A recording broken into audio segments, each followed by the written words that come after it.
Praise the lord. మన ప్రభును ప్రియ రక్షకుడైన యేసుక్రీస్తు ప్రభుల వారి శ్రేష్టమైనటువంటి నామములో మీకు అందరికీ సర్వశుభాలు తెలియజేస్తున్నాను.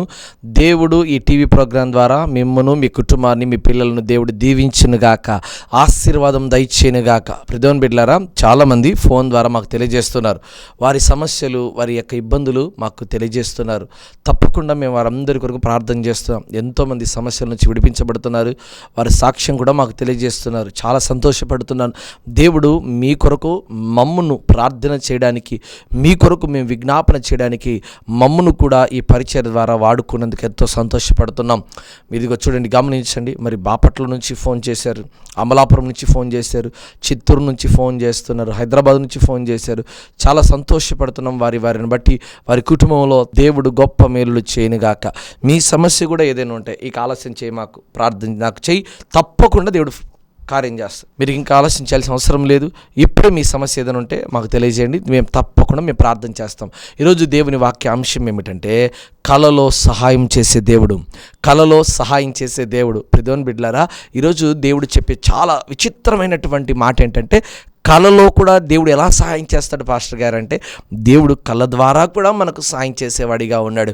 ఆ కళ ఏమిటి, ఆ కళలో దేవుడు ఏ రకంగా మనకు సహాయం చేస్తాడో ఒకసారి చూద్దామా? మత్తయి శుభవార్త 27వ అధ్యాయం 19 వచనాన్ని మనం చదువుదాం. పిలాతు న్యాయపీఠం మీద కూర్చుండి ఉన్నప్పుడు అతని భార్య, నీవు ఆ నీతిమంతుని జోలికి పోవద్దు, ఈ ప్రొద్దు ఆయన్ను గూర్చి నేను కలలో మిక్కిలి బాధపడితినని అతని యొద్దకు వర్తమానం పంపెను. చదవబడిన మాటలు గమనిస్తే, పిలాతు యేసుక్రీస్తు ప్రభుల వారికి ఇదిగో అనేకమైన శిక్షలు విధించడానికి సిద్ధంగా ఉన్నాడు. యేసుక్రీస్తు ప్రభుల వారు పిలాతు ముందు నిలబడుకొని ఉన్నారు. ఏదైనా మాట్లాడతాడేమో, అడిగిన ప్రశ్నలకు జవాబు ఇస్తారేమో అని ఆలోచన. కానీ అక్కడ అలాంటి వాతావరణం ఏమీ కనపట్లేదు. యేసయ్య ఎక్కడ కూడా పిలాతు గారికి సమాధానం సరిగ్గా ఇవ్వడం లేదు. మౌనంగా ఉన్నాడు. గొర్రెపిల్ల, వదకు తేబడినటువంటి గొర్రెపిల్ల ఏ రీతిగా మౌనంగా ఉంటుందో ఆ రీతిగా మౌనంగా ఉండడం అక్కడ కనబడతా ఉంది. అయితే పిలాతు గారు అనేకమైన ప్రశ్నలు అడుగుతూ ఉన్నారు. అయితే న్యాయపీఠం మీద కూర్చున్నటువంటి ఆయన ఇదిగో యేసుక్రీస్తు ప్రభుల వారి గురించి ఏం చేద్దాం చెప్పండి అంటే, అక్కడ ఉన్నటువంటి యూదులు, పరిసయ్యులు అంతమంది గట్టిగా కేకలేస్తున్నారు. ఏమని తెలుసా? అతనికి సిలువ వేయండి, సిలువ వేయండి, సిలువ వేయండి, సిలువ వేయండి అని బహాటంగా, గట్టిగా, ఘనంగా కేకలేస్తున్నారు. అర్థం కావడం లేదు. ఏంటి వీళ్ళు ఇలా కేకలేస్తున్నారేంటి, ఏంటి వీరి కేకలేంటి ఇలా ఉన్నాయి అని చెప్పి ఎంతో ఆలోచన చేశాడు. అంటే ఏంటి ఇంత కేకలేస్తున్నారని ఆలోచన చేస్తూ ఏం చేయాలో పిలాతు గారికి అర్థం కావట్లేదు. అప్పుడు అక్కడికి ఇదిగో పిలాతు భార్య ఒక కబురు పంపించింది. ఏంటో తెలుసా? అయ్యా, ఇదిగో నీవు న్యాయం తీర్చడానికి న్యాయపీఠం మీద కూర్చున్నావు కదా, ఇదిగో నీకు ఎదురుగా నిలబడినటువంటి వారు ఎవరో కాదు, ఆయన నీతిమంతుడు. దేవునికి స్తోత్రం కలుగునుగాక.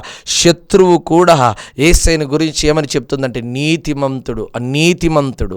అప్పుడు ఆ భార్య కబురు పంపించింది పిలాతు దగ్గరికి, అయ్యా, ఇదిగో ఆ నీతిమంతుని జోలికి నువ్వు పోవద్దు, ఆయన పోవద్దు. ఎందుకు వెళ్ళకూడదంటే, ఈరోజు నేను ఆయన విషయంలో ఒక కలగన్నాను. ఆ కలలో నేను చాలా బాధపడ్డాను. దయచేసి నీవు ఆయన జోలికి పోమాకు, ఆ సమస్యలో నువ్వు ఇరుక్కోమాకని చెప్పి పిలాతు భార్య పిలాతు గారి దగ్గరికి కబురు పంపించింది. ఆలోచన చేయండి ప్రియమైన బిడ్డలారా, యేసుక్రీస్తు ప్రభుల వారు పిలాతు గారికి ఎలాంటి సమాధానం ఇవ్వట్లేదు, ఎలాంటి మాట చెప్పడం లేదు. కానీ అక్కడ దేవుడు మాట్లాడకపోయినా పరలోకములో ఉన్నటువంటి తండ్రి అని దేవుడు ఇదిగో పిలాతు భార్యకు కలలో దర్శనమిచ్చి ఆమెకు కలగబోయేటువంటి సమస్యను బట్టి యేసుక్రీస్తు ప్రభుల వారు ఎంత గొప్పవాడు, ఎలాంటి వాడో, ఎలాంటి నీతిమంతుడో తండ్రి అనే దేవుడు ఆమె కలలో చూపించి ఇదిగో ఆమె ద్వారా దేవుడు పని చేసుకుంటూ వచ్చాడు. దేవునికి స్తోత్రం కలుగునుగాక. కొన్ని సందర్భాల్లో మనం ఏమనుకుంటామంటే, ఏమని తెలుస్తామంటే, మనం పోయి మాట్లాడితే బాగుంటుందేమో, ఈ సమస్యకు పరిష్కారం ఏంటి అని చాలామంది కుహూతలు పడతా ఉంటారు, టెన్షన్ పడతా ఉంటారు, ఆరాట పడతా ఉంటారు. నువ్వు మాట్లాడాల్సిన అవసరం లేదు, నువ్వు మౌనంగా నిలబడు. ఇదిగో పావురం మూలిగినట్టుగా దేవుని సన్నిధిలో మౌనంగా మూలుగుతూ దేవా దేవా దేవా దేవా అని మూలుగు. దేవుడు నీ జీవితంలో గొప్ప కార్యం చేస్తాడు. తల్లి, ఎందుకు ఇంత కంగారు పడతావేంటి? నువ్వు కలలో కూడా నువ్వేమి అక్కడికి పోయి మాట్లాడాల్సిన, అయ్యా నా భర్త నన్ను విడిచిపెట్టిపోయాడయ్యా. ఎంతమంది అండి పాపం, ఎంతమంది ఫోన్ చేస్తున్నారు, అయ్యా నన్ను విడిచిపెట్టిపోయాడయ్యా నా భర్త, ఇదిగో అక్రమ సంబంధం పెట్టుకొని తిరుగుతున్నాడు, నేను వద్దంట, నేను నచ్చట్లేదట, ఇదిగో బంగారం లేదు, అందం లేదు, నాకొద్దు, నువ్వు పిల్లలే పుట్టలేదు, నువ్వు గొడ్రాలు నాకెందుకు అంటున్నాడు. అయ్యా ఏం చేయాలో అర్థంగా నువ్వేమి చేయి మాకు, నువ్వు మౌనంగా దేవుని దగ్గర కన్నీళ్ళు కారుస్తూ ప్రార్థన చేయి. దేవుడు నీ పక్కన కార్యం చేస్తాడు. కలలో కూడా నీ శత్రువుతో దేవుడు మాట్లాడతాడు. నీ భర్త కల్లోకైనా సరే దేవుడు దిగిపోయి మాట్లాడి నీకు మేలు చేస్తాడు. పిలాతుకు చెప్పట్లేదు, పిలాతుతో ఏం మాట్లాడలేదు, కానీ పిలాతు భార్యకు దేవుడు కలలో వచ్చాడు. నాయనా ఇదిగో ఆయన గనక ముట్టావా, ఆయన కనుగుడ్డును ముట్టితే నా కనుగుడ్డును ముట్టినట్టే, ఆయన కీడు ఏదైనా సంభవించిందంటే ఇదిగో నీ కుటుంబానికి కీడు సంభవిస్తుంది. ఇదిగో ఆయన ద్వారా నేను ఎంతో మిక్కిలి బాధపడ్డాను, దయచేసి ఆయన జోలికి వద్దండి, వదిలిపెట్టండి ఇదిగో అని చెప్పి ఎంతగానో ఆ మాట కబురు పంపించింది. చూడండి, కొన్ని సందర్భాల్లో స్త్రీలు మాట్లాడడం కూడా ఆశీర్వాదమే. ఎక్కడ మౌనంగా ఉండాలో, ఎక్కడ మాట్లాడాలో కొంతమందికి తెలియదండి. చూడండి, ఏ నాడు కూడా రాజ్య విషయంలో జోక్యం చేసుకున్నటువంటి పిలాతు భార్య ఈరోజు పిలాతు న్యాయపీఠం మీద కూర్చున్నప్పుడు ఎంతోమందికి పిలాతు గారు న్యాయం తీర్చింటారండి. ఎంతోమంది న్యాయపీఠం మీద కూర్చొని దొంగలకు, వ్యభిచారులకు, ఇదిగో రాజులకు, మంత్రులకు, ఇదిగో పడిపోయినటువంటి వారి కుటుంబాలు ఎంతోమందికి తీర్పు తీర్చాడు. ఎంతోమందికి తీర్పు తీర్చినప్పుడు ఎప్పుడు కూడా ఈ రీతిగా మధ్యలో వచ్చి కబురు పంపించి ఇదిగో ఆయన జోలికి పోవాకు, ఆయన నీతిమంతుడు, విడిచిపెట్టని ఎప్పుడు నా భార్య చెప్పలేదు. First time in the history ఇదిగో ఆ స్త్రీ వచ్చి ఇదిగో ఆయన దగ్గరికి వచ్చి ఆయన జోలికి పోవాకు, జాగ్రత్త, నువ్వు నీతిమంతుడివే, ఏ తప్పు చేయలేదు, నీ ఉద్యోగం పీకాడు, అనవసరంగా నింద వేసి నీ ఉద్యోగం పీకేసా, నువ్వు కామ్గా ఉండు, దేవుడు కల్లో అయినా సరిపోయి వాని కల్లో దేవుడు బాధ పెడతాడు, వాని కల్లో నిద్ర లేకుండా చేస్తాడు. ఇదిగో మాటికి వానికి చిత్ర నరకం చూపిస్తాడు. దేవుడు అనుకుంటే ఎక్కడికైనా దిగుతాడు.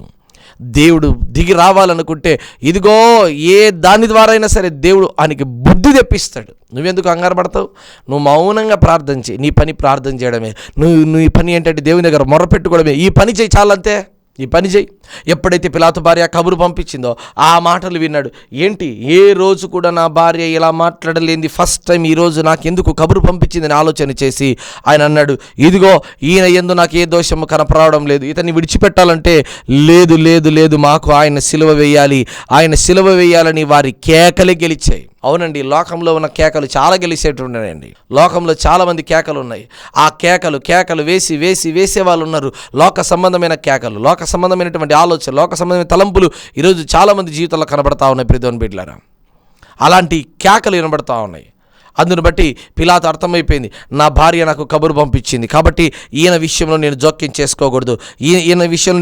చేసుకోకూడదు. కానీ అక్కడ ఉన్నటువంటి వారందరూ అంటారు, ఇదిగో ఇతని రక్తము మా మీదను మా పిల్లల మీద కావాలయ్యా, చంపేయి, సిలువేయి, ఆయన రక్తం మా మీద ప్రోక్షించు అని అడుగుతా ఉంటే ఆయన ఇదిగో తన చేతులను కడుక్కొని, పల్లెములో చేతులు కడుక్కొని, ఇదిగో ఈయన యందు నాకు ఏ దోషము కనపరాలేదు, ఇదిగో నాకు తెలియదు, మీరే చూసుకోండి అని చెప్పి వెళ్ళిపోయాడు. ప్రియదేవుని బిడ్డలారా, పిలాతు గారికి బుద్ధి చెప్పడానికి దేవుడు పిలాతు భార్యనే వాడుకున్నాడు. ఈరోజు నీ శత్రువుకు బుద్ధి చెప్పాలంటే దేవుడు ఎలాగైనా సరే బుద్ధి చెప్తాడు. అంతవరకు నువ్వు బుద్ధి నువ్వు మాట్లాడాల్సిన అవసరం లేదు, దేవుడే మాట్లాడతాడు. నువ్వేం నీ క్యారెక్టర్ గురించి చెప్పుకోవాల్సిన అవసరం లేదు. మనమేంటండి మన క్యారెక్టర్ గురించి చెప్పుకోవాల్సిన అవసరం మనకేముంది? మన క్యారెక్టర్ ఏందో దేవుడు శత్రుతోనే చెప్పిస్తాడు. అందుకే వాక్యం అంటది, శత్రుల ఎదుట నీవు భోజనము సమకూర్చిన దేవుడవు నాయన. నీ శత్రులు వచ్చి నీకు సాక్ష్యం చెప్తారు, ఎవడెవడెవడు నిన్ను విడిచిపెట్టిపోయాడో, ఎవడెవడు నీ మీద నిందలు పెట్టాడో, ఎవడెవడు నిన్ను దూరంగా పరదేశాడో వాడే పరిగెత్తుకుంటూ వస్తాడు. వాడే నీ ముందు నిలబడి అయ్యా తప్పైంది క్షమించని తలదించుకొని మరి అడిగే రోజు దగ్గరలో ఉంది, గుర్తుపెట్టుకో.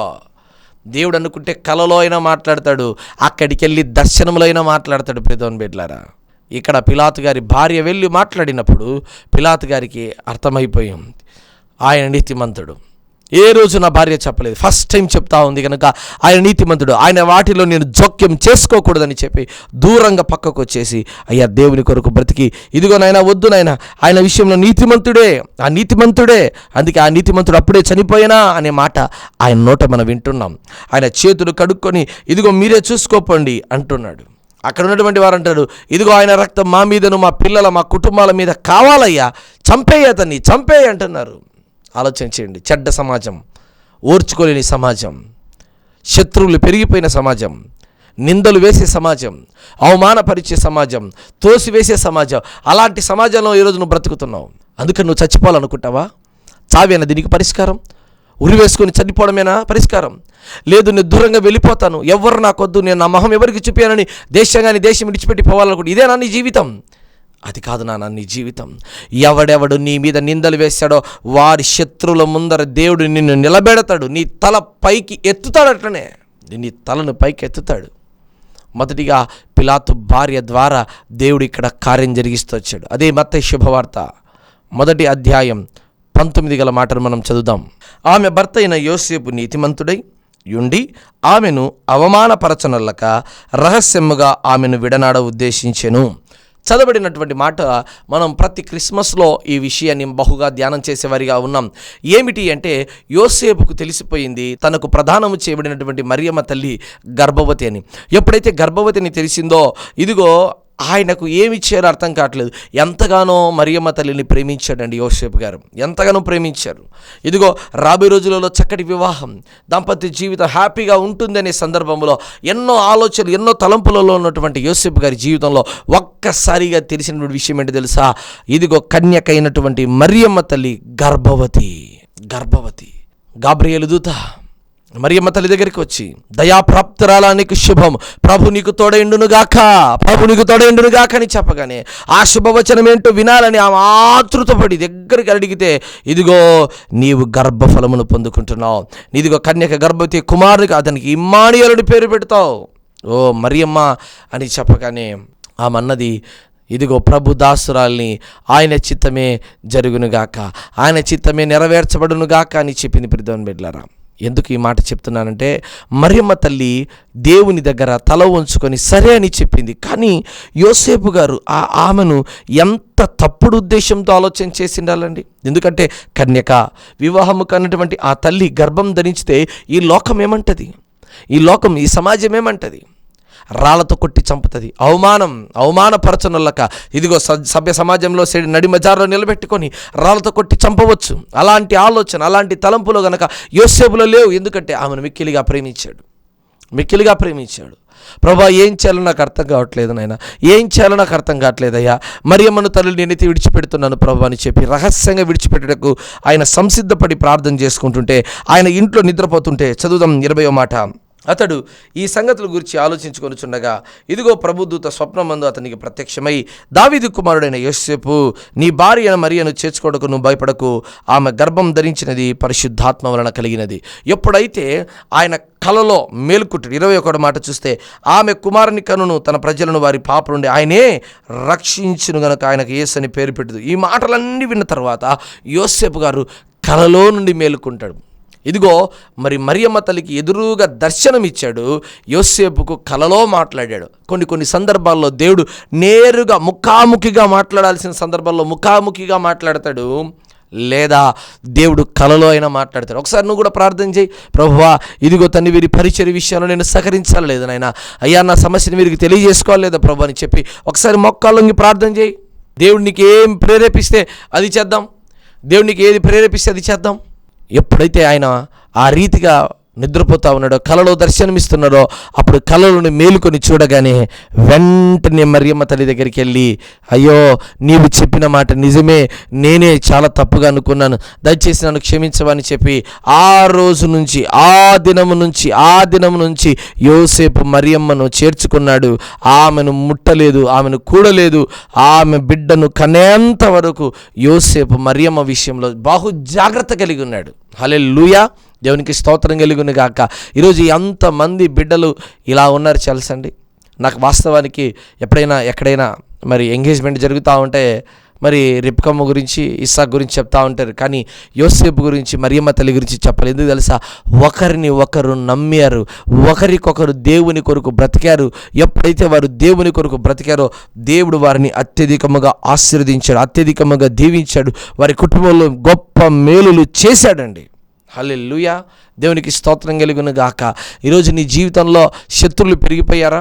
నీదిగో నేను ఏ తప్పు చేయలేదండి, అందరు నా మీద నిందలు పెడుతున్నారండి, బాధపడి కుమిలి ఏడుస్తున్నావా? మరియమ్మ తల్లిలాగా యోసేపుకు దేవుడు కలలో వెళ్ళి మాట్లాడినట్టుగా నీ జీవితంలో కూడా దేవుడు గొప్ప కార్యములు చేయునుగాక.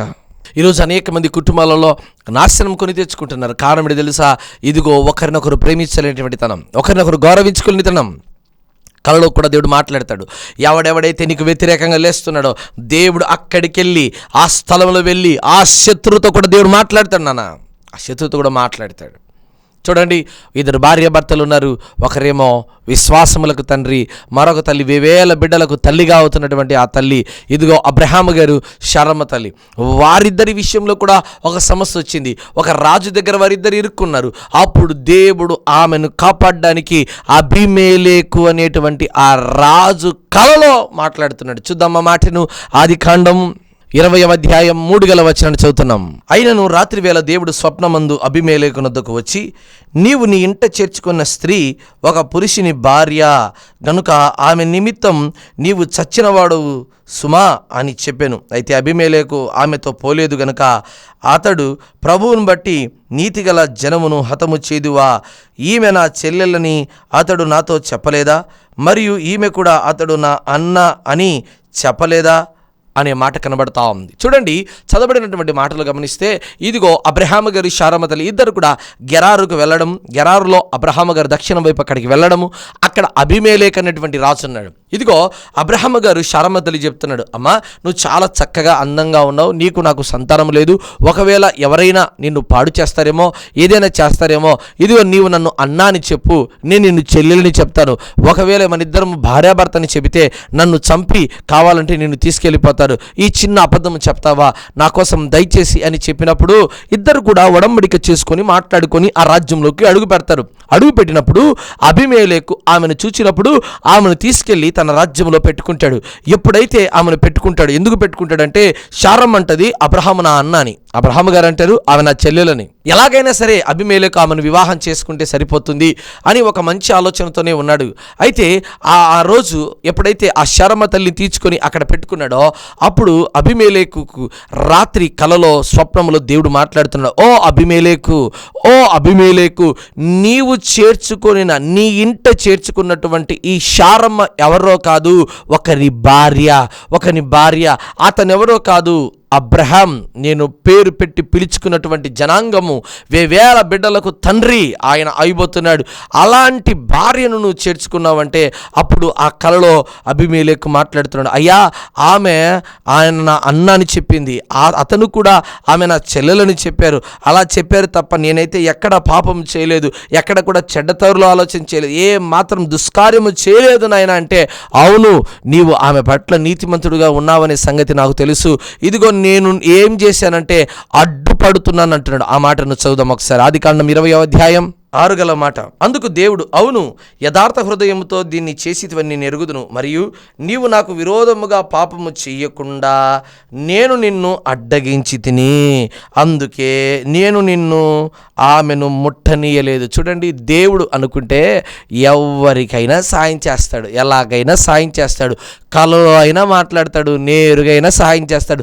నువ్వు అనుకుంటున్నావు ఎవరు వెళ్ళి మాట్లాడతారు నా కోసం, ఎట్లా పని అవుతుందంటే దేవుడు ఎలాగైనా మాట్లాడిస్తాడండి. హల్లెలూయా. కలలో కూడా సాయం చేస్తాడు. కలలో ఎవరైనా సాయం చేస్తారా? చూడండి, 3 కలలు చెప్పానండి ఇప్పటికి నేను. 3 కళల్లో దేవుడు వెళ్ళి తన బిడ్డల పక్షమున కార్యం చేస్తూ వచ్చాడు. నీ శత్రువు, నీ వ్యతిరేకముగా ఎవరైనా నిన్ను చంపుతామన్నారా, ఆ శత్రువు కలలో కూడా దేవుడు వెళ్ళి మాట్లాడగలిగిన శక్తి కలిగిన దేవుడు మనతో ఉన్నాడు. హల్లెలూయా. ఆ శక్తి కలిగిన దేవుడు కార్యం చేసేవాడై ఉన్నాడు. ఆ శక్తి కలిగిన దేవుడు తన బిడ్డల జీవితంను, తలరాతను మార్చగలిగిన వాడై ఉన్నాడు. ఈరోజు ప్రభునందు విశ్వాసం ఉంచు. ఇప్పుడు ఈరోజు ప్రభునందు నమ్మకం ఉంచు. ఎప్పుడైతే ప్రభులో స్థిరముగా నువ్వు ఉండవో, ఎప్పుడైతే ప్రభులో నువ్వు దూరంగా తొలగిపోతావో, అప్పుడు నీ జీవితం శాపపరితంగా మార్చబడుతుంది. అప్పుడు నీ జీవితం ఆశీర్వాదకరంగా ఉండదు నాన్న, ఉండదు. అలాంటి బ్రతికే కాదు. దయచేసి నీ పాపాన్ని విడిచిపెట్టు, ప్రభు దగ్గరికి రా, ప్రభు నన్ను క్షమించని అడుగు. ప్రభు నీకు సాయం చేయడానికి సిద్ధంగా ఉన్నాడు. ఎప్పుడైతే అబీమెలెకు, అయ్యా నువ్వు అడ్డుపడ్డావా? అవును నేను అడ్డుపడ్డాను, ఎందుకంటే ఆమె నా బిడ్డ, ఒకవేళ కనుక నువ్వు ఆమెను ముట్టితే చచ్చిన వాడివిగా చేస్తాను సుమి, జాగ్రత్త, నువ్వు బీ కేర్ఫుల్, జాగ్రత్త అనగా, లేదు ఇదిగో అబీమెలెకు ఆమెను ముట్టలేదు, ఆమెను తాకలేదు, ఆమెను ఏ మాత్రము కీడు చెయ్యలేదు. హల్లెలూయా! ఎంత గొప్ప స్థితి అండి, ఎంత గొప్ప స్థితి. ఈరోజు నీ జీవితంలో ఎటువంటి వ్యతిరేకతలు జరగకోకుండా దేవుడు నిన్ను కాపాడుతున్నాడు. దేవుడు తన చేతులతో నిన్ను పైకి ఎత్తి పట్టుకుంటున్నాడు. ఏం భయపడాకు, కంగారపడమాకు. ఏమైపోతుందో, నా ఉద్యోగం పోతుంది, నా ఉద్యోగం అధికారుల హృదయాలు మార్చగలిగిన దేవుడు మన రోషము కలిగిన దేవుడు. అయ్యా అతను నాకు విడాకులు ఇస్తా అంటున్నాడు, కోర్టులో కేసు ఉందయ్యా, ఏమైపోతుందో, నాకు శిక్ష పడుతుంది, నాకు జైలు శిక్ష, నాకు ఉరి శిక్ష పడుతుంది. కాదు, దేవుడు నీ తలరాతను మార్చగలిగిన, నీ అధికారుల హృదయాన్ని మారుస్తాడు. జైల్లో నుండి నువ్వు విడుదల అయిపోతున్నావు. ఇదిగో బందీగా ఉన్నటువంటి దాంట్లో నుంచి దేవుని విడిపిస్తున్నాడు. ఇదిగో ప్రభువా, ఇదిగో తండ్రి, నా జీవితంలో నాకు మేలులు జరగదనుకుంటున్నాను, దేవుడు మేలు చేయడానికి సిద్ధంగా ఉన్నాడు. హల్లెలూయా! దేవునికి మహిమ కలుగును గాక. దేవుని బిడ్డలారా గమనించు, ఎందుకు ఈ మాటలు ఎంత స్పష్టంగా నేను నీకు తెలియజేస్తున్నాను తెలుసా? ఎందుకు ఈ మాటలు బహు స్పష్టంగా నీకు తెలియజేస్తున్నాను తెలుసా? దేవుని కొరకు నువ్వు సాధకముగా వాడబడాలి. ఎప్పుడైతే అబ్రహాము గారి యొక్క నమ్మకం తన భార్య తిరిగి వస్తుందని, ఎందుకంటే నన్ను పిలిచిన వాడు నమ్మదగిన వాడు, నీతిమంతుడని అబ్రహాము గారు బహుగా దేవుని నమ్ముతున్నాడు. ఎప్పుడైతే దేవుని యందు విశ్వాసం ఉంచాడో అప్పుడు అబీమెలెకు వచ్చి అంటున్నాడు, ఏ అబ్రహామా, ఎందుకయ్యా ఇంత పాతకం చేశావు? నేనేం పాపం చేశానయ్యా? నాకింత దోష ఆరోపణ కలిగిన శిక్ష పెట్టావు. నేనేం తప్పు చేశాను? నేనేం పాపం చేశాను? నాకెందుకు ఇట్లా చేసి పెట్టావని చెప్పి అడుగుతున్నాడు. ఆయనకు భయపడ్డి అబ్రహాము గారు అన్నాడు, నేను ఇక్కడ మీరందరూ కూడా ఏమి లేనివారంటే, చదువుదామన్నమాట. ఆదికాండం 20వ అధ్యాయం 10వ వచనం. మరియు అబీమెలెకు, నీవేమి చూచి ఈ కార్యము చేసితిని అబ్రహామును అడగగా, అబ్రహాము, ఈ స్థలమందు దేవుని భయము ఎంత మాత్రమును లేదు గనక నా భార్య నిమిత్తం నన్ను చంపుదునని చేసితిని. ఒకవేళ నన్ను చంపుతారు. ఇగో అక్కడ ఉన్నటువంటి ప్రజలందరికీ ఏం లేదంటే దేవుని భయం అనేది లేదు. దేవుని భయం లేదు. దేవుని భయం ఎవరికైతే లేదో దేవుడే తన బిడ్డలకు భయం పుట్టించునుగాక. హల్లెలూయా! పుట్టించునుగాక. నువ్వేం కంగారు పడాల్సిన లేదు. దేవుడు కళ ద్వారా మాట్లాడతాడు, నేరుగా సాయం చేస్తాడు. కళలో అయినా సరే పోయి నీకు దేవుడు మేలు చేసేవాడిగా ఉన్నాడు. ప్రియమైన బిడ్డలారా, నువ్వేమి కంగారు చెందాల్సిన అవసరం లేదు. ఎప్పుడైతే అబీమెలెకు తిరిగి వచ్చి తన ఆ శారమ్మ తల్లిని తీసుకెళ్ళి అబ్రహాము చేతిలో పెట్టాడో, అబ్రహాం ప్రార్థన చేస్తున్నాడు. 11వ మాట. అబ్రహాము దేవునికి ప్రార్థింపగా దేవుడు అబీమెలెకును అతని భార్యను అతని దాసీలను బాగు చేసెను. వారు పిల్లలు కనిరి. అంతవరకు సంతానము లేకుండా ఉన్నటువంటి వారు ఇదిగో శారమ్మను బట్టి అబీమెలెకు రాజ్యంలో అనేక మంది బిడ్డల గర్భఫలాలు ముయ్యబడ్డాయి. అబ్రహాము యొక్క ఇదిగో తండ్రి ఆ సంతతిని చూడగానే, అబ్రహాము యొక్క కుటుంబమును చూడగానే అబీమెలెకు జీవితంలో మేలులు జరగడం ప్రారంభం జరిగాయి. అబ్రహాం ఎప్పుడైతే ప్రార్థన చేశాడో, చూడండి, శత్రువు కోసం తన భార్యను తీసుకెళ్ళిపోయినటువంటి అబీమెలెకు కొరకు అబ్రహాం గారు ప్రార్థన చేస్తున్నాను. ఈరోజు శత్రువు కొరకు నువ్వు ప్రార్థన చేసేవాడిగా ఉన్నావా? నీ శత్రువును నువ్వు ప్రేమించడం నేర్చుకోవాలి. నీ శత్రువు నిమిత్తం నువ్వు ప్రార్థించేవాడిగా ఉండాలి. అప్పుడు నువ్వు దీవించబడతావు, అప్పుడు నువ్వు ఆశీర్వదించబడతావు. ప్రియమైన బిడ్డలారా, ఈరోజు ఎంతోమంది ప్రభుకి వ్యతిరేకముగా దూరం అయిపోయారు, తొలగిపోయారు, పాపంలో పడిపోయారు. అబ్రహాము గారు అబీమెలెకు విషయంలో ఎప్పుడైతే ప్రార్థన చేశాడో, ముయ్యబడిన ప్రతి గర్భఫలాలు అలాగున తెరుస్తూ వచ్చాడు. దేవునికి స్తోత్రం కలుగును గాక. ఆయన భార్యను, దాసులను అందరి విషయంలో దేవుడు గొప్ప మేలులు చేస్తూ వచ్చాడు. దేవునికి స్తోత్రం కలుగును గాక. మేలులు చేయడం కాదు, వారి గర్భఫలాలు తెరబడ్డాయి, వారు పిల్లలు కన్నారు. 18వ మాట. ఎలయనగా అబ్రహాము భార్య అయిన శారాను బట్టి దేవుడు అబీమెలెకు ఇంటిలో ప్రతి గర్భము మూసివేసెను. దేవుడు మూసిన దాన్ని ఎవడు తెరవగలడు? దేవుడు తెరిచిన దానిని ఎవడు ముయ్యగలడు? ఎవడైనా ఉన్నాడా? ఎవడైనా చేయగలుగుతాడా? ఎవడి వల్ల అయినా సాధ్యపడుతుందా? ఆలోచన చేసావా ఎప్పుడైనా? ఎప్పుడైతే నీకు వ్యతిరేకంగా లేస్తుందో ఒక్కొక్క దానిని దేవుడు తీసివేయడానికి సంసిద్ధంగా ఉన్నాడు. నువ్వేమి కంగారు భయపడాల్సిన అవసరమే లేదు. దేవా, కార్యం చేయనైనా, సహాయం చేయి ప్రభువా అని దేవుని దగ్గర అడిగితే దేవుడు నీ జీవితంలో అత్యధికమైన గొప్ప మేలులు చేయడానికి సిద్ధంగా ఉన్నాడు. అడుగుతావా దేవుణ్ణి? దేవుడు కలలో అయినా సరే మేలు చేస్తాడు. యాకోబు బయలుదేరి వచ్చాడు. లాబాను దగ్గర 20 సంవత్సరాలు, ఒక స్త్రీ కోసం 7 సంవత్సరాలు, మరో స్త్రీ కోసం 7 సంవత్సరాలు, వారి మామ కొరకు 6 సంవత్సరాలు, మొత్తం 20 సంవత్సరాలు తన జీవితాన్ని అంత నాశనం చేసుకున్నాడు. ఇదిగో యాకోబు ఎప్పుడైతే బయలుదేరి వచ్చారో 7 దినాలు ప్రయాణం చేసి లాబాను వచ్చి యాకోబుని ఎదుర్కొని ఆయన కీడు చేయాలని తలంచుతాడు. అయితే దేవుడు అంటాడు, ఆదికాండం 31:24 మాటలో, ఇదిగో ఓ లాబాను, నీవు యాకోబు విషయంలో మంచి గాని చెడు గాని ఏమి చెయ్యొద్దు, ఏమి అనొద్దు, మాట్లాడొద్దు, నీకు అవసరం లేదని చెప్పాడు. కలలో మాట్లాడాడంట. చూడండి, లాబానుకు కలలో పోయి చెప్తున్నాడు, యాకోబు విషయంలో జాగ్రత్త, నువ్వేమన్నా ఎక్కువ తక్కువ మాట్లాడా మాకు జాగ్రత్త అంటున్నాడు. మరి యాకోబుకు సహాయం చేసిన దేవుడు, అబ్రహాముకు శారమ్మ తల్లికి సహాయం చేసిన దేవుడు, ఇదిగో మరి యోసేపు విషయంలో దేవుడు మరియమ్మ తల్లి పక్షాన సహాయం చేసిన దేవుడు, ఇదిగో పరలోకంలో తండ్రి అనే దేవుడు యేసుక్రీస్తు ప్రభుల వారి విషయంలో సహాయం చేసిన దేవుడు ఈరోజు నీ జీవితంలో చేయడా? దేవుడు అనుకుంటే ఎలాగైనా మాట్లాడతాడు. కాకొల్లము ద్వారా ఆహారము పంపించినటువంటి దేవుడు నీ జీవితంలో కూడా మేలులు చేయునుగాక, నీ జీవితంలో కూడా దేవుడు కార్యము చేయునుగాక. నువ్వు ఎందుకు కంగారు పడుతున్నావు, ఎందుకు టెన్షన్ పడుతున్నావు? దేవుడు కలలో కూడా సహాయం చేస్తాడు. కలలో కూడా సహాయం చేసే దేవుడు మన దేవుడే. ప్రార్థన చేద్దాం, కళ్ళు మూయండి. దేవా, నీకు వందనాలనైనా, నీ బిడ్డల పక్షమున మీరు కార్యం జరిగించునైనా, నీ బిడ్డల పక్షమున మీరు కార్యం జరిగించునైనా. ఎక్కడెక్కడ బలహీనత ఉన్నదో, ఎక్కడెక్కడ అవిధేయత ఉన్నదో, ఎక్కడైతే సమస్యలతో ఉన్నారో నాయనా, వారందరి పక్షాన నువ్వు పోయి మాట్లాడు నాయనా, నువ్వు అడుగు పెట్టు నాయనా, నువ్వు కార్యం చేయి ప్రభువా. నువ్వు కార్యం చేస్తే ఎవ్వడు కూడా తిప్పలేడు నాయనా, నీకంట సాధ్యమైనది ఏది లేదు ప్రభువా. నువ్వే సమస్తము చేయగలిగిన దేవుడు కనుక నీ బిడ్డల పక్షంలో మీరు కార్యము జరిగించి దేవా, గొప్ప దీవెనలు మెండైన ఆశీర్వాదాలు నిశ్చయముగా నీ బిడ్డలకు జరిగించునుగాక నాయనా. దేవా, కలలో మాట్లాడు నాయన. ఎంతమంది అయితే ఇబ్బంది పడుతున్నారో నువ్వే నేరుగా వెళ్ళి వారి జీవితంలో గొప్ప కార్యములు జరిగిస్తున్నామని ప్రార్థన చేస్తున్నాం. అయ్యా, ఎవరైతే ఫోన్ ద్వారా తెలియజేస్తూ వచ్చారో, అయ్యా ఇదిగో ఎంతమంది బిడ్డలు అయ్యా మాకున్న కాడికే కానుక పంపిస్తున్నామని, అయ్యా ఇదిగో తను వారి విత్తుతున్న ప్రతి రూపాయిని బట్టి సంతోషపడుతున్నాను అయినా. వారికి రావాల్సిన దీవెన దయచేయి. ఎవరైతే ఇంకా ఇవ్వలేని స్థితిలో ఉన్నారో వారిని ఇచ్చే వారికి దీవించండి. వారి యొక్క ఇచ్చే హస్తాలుగా ఈ పరిచయలో వారి సహకారులుగా ఉన్నటువంటి వారికి అతన్ని దీవించమని ప్రార్థన చేస్తూ యేసుక్రీస్తు ప్రభుల వారి శ్రేష్టమైన దివ్య కలిగిన నామములో ప్రార్థన, విడుదల, స్వస్థత నిశ్చయముగా ఇప్పుడే వారి జీవితంలో కలుగునుగా కానీ ప్రార్థన చేస్తున్నాము తండ్రి. Amen, amen, amen.